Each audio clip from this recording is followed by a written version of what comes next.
going somewhere for one night, and we've literally got the whole world. Still so many tunes to come. Katie being friendly first. Excuse me, but Jim Connolly. Okay, I've successfully put my sunglasses on myself. Well done. No, I know it's a very difficult thing for you to do, wasn't it? No, am I on here for 88 months? Yes, but remember that junction and that one, that's We're gonna that weird one.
What did I say? I didn't know it was So the furthest to the right, isn't it?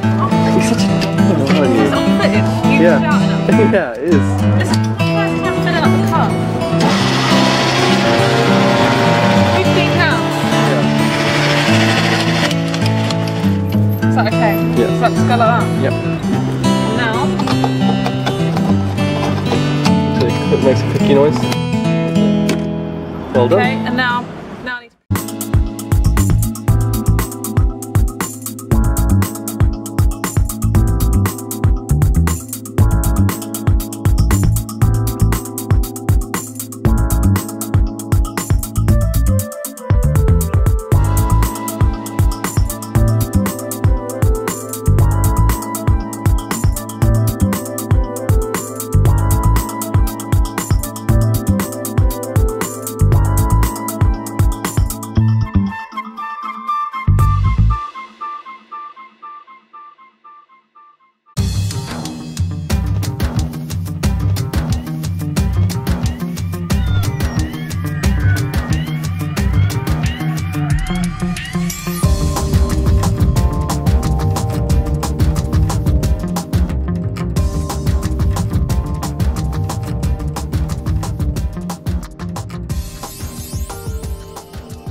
It's hard to talk right now because I've got this mud mask on.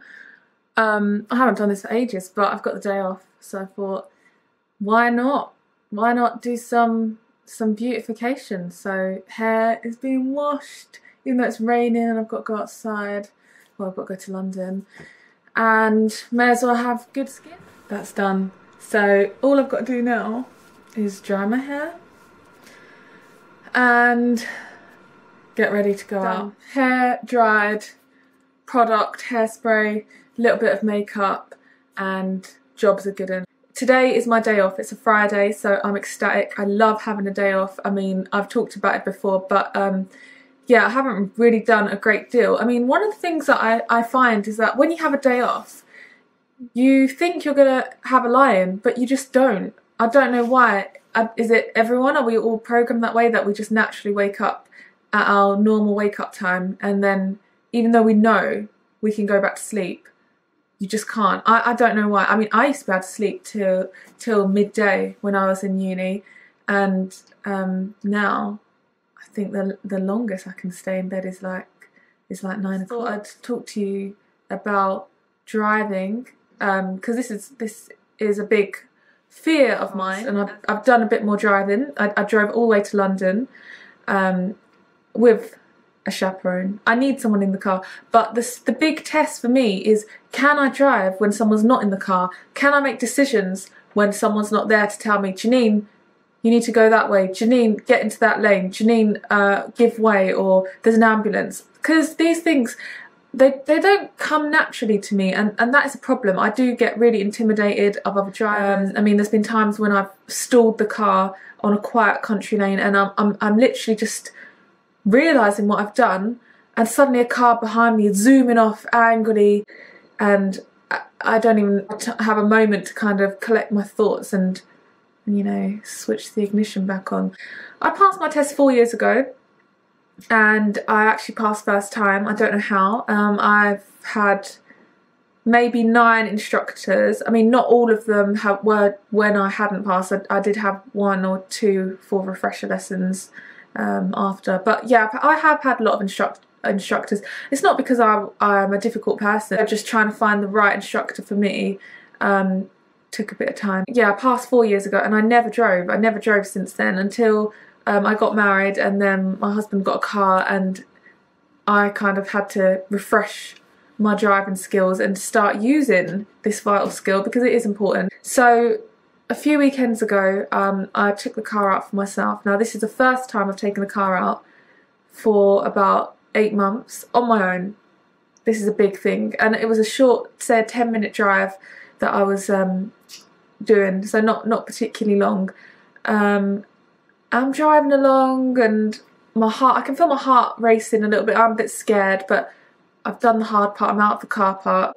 When I'm driving, I'm about 5 minutes away from my location, I noticed that both my indicators on the left and the right, they won't stop flashing, so they're flashing constantly.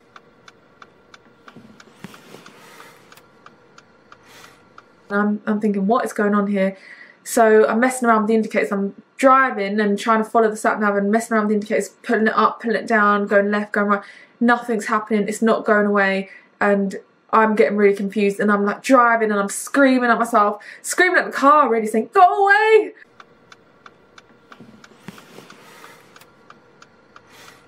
I'm panicking, thinking, "Oh my god, oh my god, oh my god! Why has the car got a fault? Like, I need to tell them now to take it into the garage. Like, why does this happen when I'm driving?" So finally I get to my location, and I park the car up, and I'm straight on the phone. I'm ringing Nav.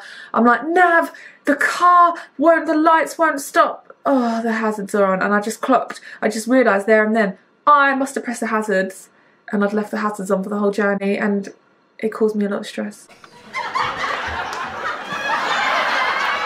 Yesterday I actually took the car out again, and it was okay, but then I had to park the car. So now we've got a new system. He has to keep his phone on standby. I have to send him a picture just to check that it's okay. I mean, yesterday it wasn't, because I was really close to the other car. I didn't really consider how they would get into their car. I suppose I didn't really care.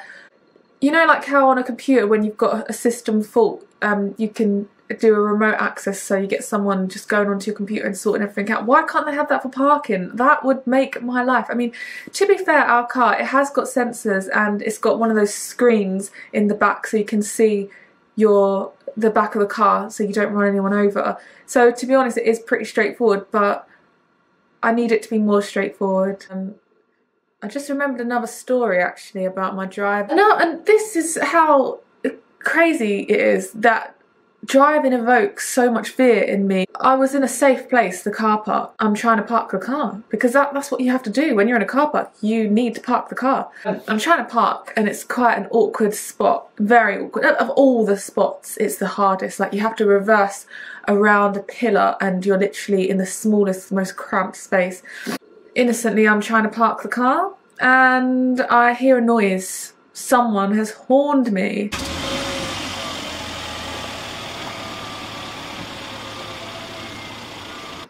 So obviously I freeze, brake is on, and I'm thinking, oh my god, have I hit someone or a car, or what have I done?